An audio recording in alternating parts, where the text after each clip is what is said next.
बात कर लेते हैं आमिर इलियास राना साहब से। आमिर साहब, पीटीआई की नई हिकमत अमली सामने आई है। वो कह रहे हैं कि 5 फरवरी को इंटर पार्टी इलेक्शन कराएंगे, हम ऐलान कर दिया गया उनकी जानिब से। इसके बाद हम पीटीआई के हालात बदल जाएंगे, पीटीआई संभल जाएगी, जो आज़ाद उम्मीदवार हैं उसको पीटीआई में शामिल कर लेंगे। तो क्या देख रहे हैं आप, ये सिचुएशन संभलती हुई दिखाई दे रही है आपको कहीं पे?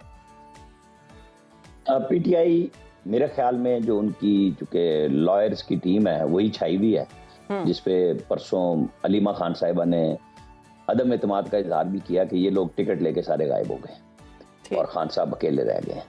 तो अब भी बैरिस्टर गौहर हों, बहुत अच्छे आदमी हैं, सब कुछ है, तो ये 8 फरवरी के लिए आप समझ लें अश्कशोई है लोगों को ये दिखाने के लिए कि हम फिर भी बतौर जमात मौजूद होंगे। होना फैसला सुप्रीम कोर्ट में है इस बात का, लेकिन मेरा अपना तज्जिया और जो कुछ मैंने मालूमात ली हैं, ये बहसियत पार्टी इस वक्त है ही नहीं।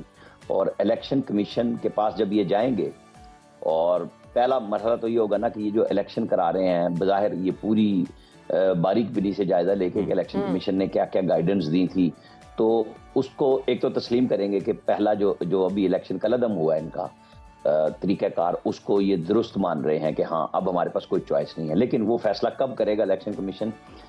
जैसे वो बैरिस्टर गौहर हुक्म दिया करते थे ना कि आपको इतने दिन में करना था, आपने नहीं किया, और फिर ये पेशावर हाई कोर्ट चले गए। अब ये किस हाई कोर्ट में जाएंगे, कहाँ जाएंगे? इलेक्शन हो चुका होगा, इलेक्शन के नताइज जब आ जाएंगे हतमी सरकारी, तो उसके 72 घंटे के बाद लोगों ने शामिल होना है अपनी अपनी पार्टी में। तो जब ये अपने बचे खुचे लोगों को, क्योंकि एक तो बहुत बड़ी तादाद में जो इनके जीतने वाली कैंडिडेट हैं, आप ध्यान में रखिएगा कि वो भी किसी की आशीर्वाद से ही लड़ेंगे इलेक्शन, और जीतेंगे तो उन्होंने पहले से ही अपनी सौदेबाजियां कर ली हैं कि कौन किधर जाएगा, और वो हालात देखेंगे कि मरकज में और फिर सूबों में जो लोग जीतेंगे उनको कौन एडजस्ट करेगा, कहाँ पे किसकी हुकूमत बन रही है। उनकी पहली प्रायोरिटी पीटीआई नहीं होगी, वो वहीं जाएंगे जिस तरीके से पीटीआई 2018 के इलेक्शन में जहाज़ों में भर भर के आज़ाद उम्मीदवारों को लेके आई थी, और उस वक्त लोग आज़ाद पंजाब में जो जीते थे, हुकूमत नून की बन सकती थी, वहाँ नहीं जाने दिया गया।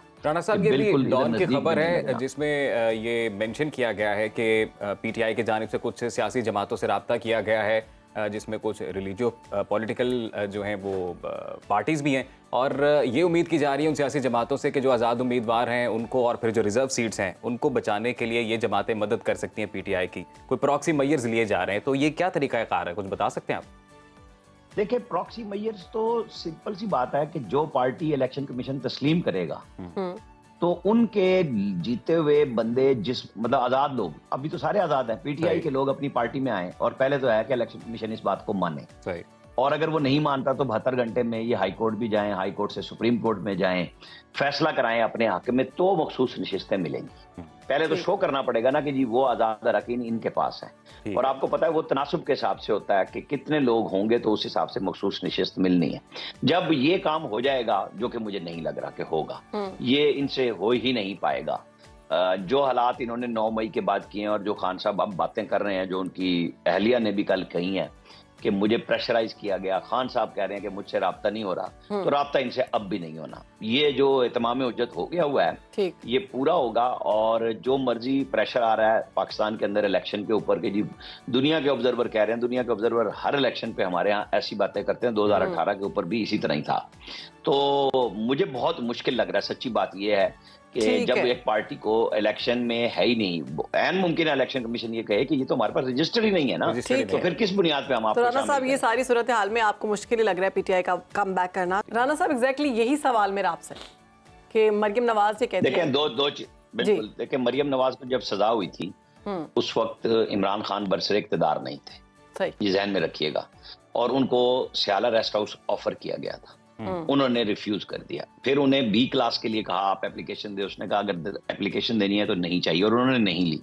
यहाँ बेगम साहिबा कहती हैं कि मुझे कहा गया था, भाई आप ना लेती हैं, आपकी पार्टी के लोग कोट लखपत में और बाकी जेलों में ख़वातीन मौजूद है ना, बच्चों के साथ, बुजुर्ग बूढ़े सारे, तो फिर ये जो रूल ऑफ लॉ की बात करते थे कि एक जैसी तालीम, एक जैसा कानून, तो ये अपने घर में नहीं हुआ।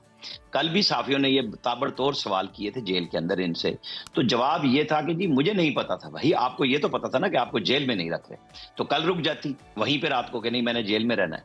तो ये फर्क है, لوگ بات کرتے ہیں نا کہ پہلے میٹنگ ہوئی کوئی, پھر وہاں جیلر کے کمرے میں چائے میں بھی انہوں نے کہا کہ دودھ زیادہ ڈالا جائے, دوبارہ چائے بنا کے لائیں. تو حسن سلوک تھا, یہ حسن سلوک موجود تھا, ہونا چاہیے. لیکن پھر وہ بات وہ ہوتی ہے جب نواز شریف کی ضمانت ہوتی تھی تو لوگ کہتے تھے 80,000 قیدیوں کا کیا بنے گا.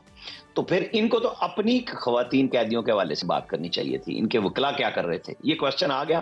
اور اسی لیے زیر بحث بھی ہو گیا کہ اگر اس وقت نگران حکومت نے آفر کی تھی تو آج کی نگران حکومت نے بھی کر دی. مریم نے نہیں کی تو وہ آج کہتی ہے نا فخر سے کہ جی میں نے, ان کا کمرہ ایک تندور کے ساتھ جولائی میں حبس کے موسم میں رکھا گیا تھا اڈیالہ جیل میں, اور اب فرق ہے. مطلب وہ انہوں نے بتایا کہ میں نے یہ کام کیا, تو چونکہ اس نے سہولت مانگی نہیں, یہ ایک آفر ہوئی انہوں نے لے لی, بس اتنی سی کہانی ہے. اور وہ پارٹی کے اندر ایک اختلاف آ گیا. ان کے اپنی جو ٹرولنگ ٹیمز ہیں وہ بشرا بیگم کے بارے میں کل سے پرسوں سے شروع ہو گئی ہیں, جب سے آرڈر ہوئے ہیں کہ بھئی یہ کیا بات ہوئی, یہی عورت ہے. بڑے بڑے لکھاری جو ان کے حق میں لکھتے ہیں انہوں نے اس کوشچن اٹھا دیے کہ ایک عورت اور اس نے کیا کر دیا, خان کو پہنچا دیا. جیسے خان تو صرف روٹی کو چوچی کہتا تھا, تو وہ اب جیسے ہو رہی ہے بات, آج فائنل ہونی ہے, لطیف صاحب پہ جرا ہونی ہے. سلمان اکرم راجہ اگر آئیں گے تو وہ ہوں گے. کل آپ کو دلچسپ بات بتاؤں جو ویسے تو آ بھی گئی ہے کہ یہ عمران خان نے خاور مانیکا کو کہا کہ یہ قرآن پہ حلف لے. ہاں جی بالکل, یہ جو کہہ رہا ہے سچ کہہ رہا ہے. تو انہوں نے کہا میں حلف لیتا ہوں. پھر جج صاحب نے سمجھایا کہ پھر آپ سوال نہیں کر سکیں گے, فنش ہو جائے گا.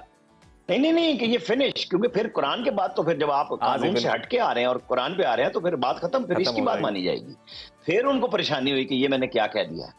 حالانکہ وہاں پہ بڑی, میں آپ کو وہ جملے میرے رپورٹر نے مجھے بتایا, میں وہ یہاں سنا نہیں سکتا, مطلب ضبط تحریر میں نہیں لایا جا سکتے. وقت کی قلت ہے. ایک اور جاتے جاتے ایک عام سوال, اور وہ یہ کہ بلوچستان اور کے پی میں جو صورتحال ہے اس وقت امن و امان کو لے کر, الیکشن کمیشن آف پاکستان کا اجلاس ہوا اور چیف الیکشن کمشنر خاصے جو ہیں وہ جوش و خروش میں, اور ان کی جانب سے یہ بھی کہنا ہے کہ انتخابات ہوں گے ہر حال میں اور بھرپور طریقے سے. تو کتنا بڑا چیلنج آپ دیکھ رہے ہیں ان پروونسز میں بالخصوص الیکشن کمیشن کے لیے؟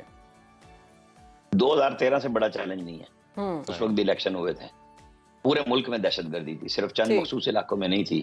اور پھر جب عزم ہو, پھر کور کمانڈرز کی پریس ریلیز پرسوں الیکشن کمیشن کا اجلاس بلانے کے بعد آ گئی تھی کہ ہم کرائیں گے الیکشن. تو بس پھر الیکشن تو ہونے جا رہے ہیں. اب کوئی کیا ہوگا, میرا نہیں خیال کہ کوئی, ہاں بالکل الیکشن ہو رہے ہیں اور سب لوگوں کو ووٹ ڈالنے کے لیے جانا چاہیے. ٹھیک ہے.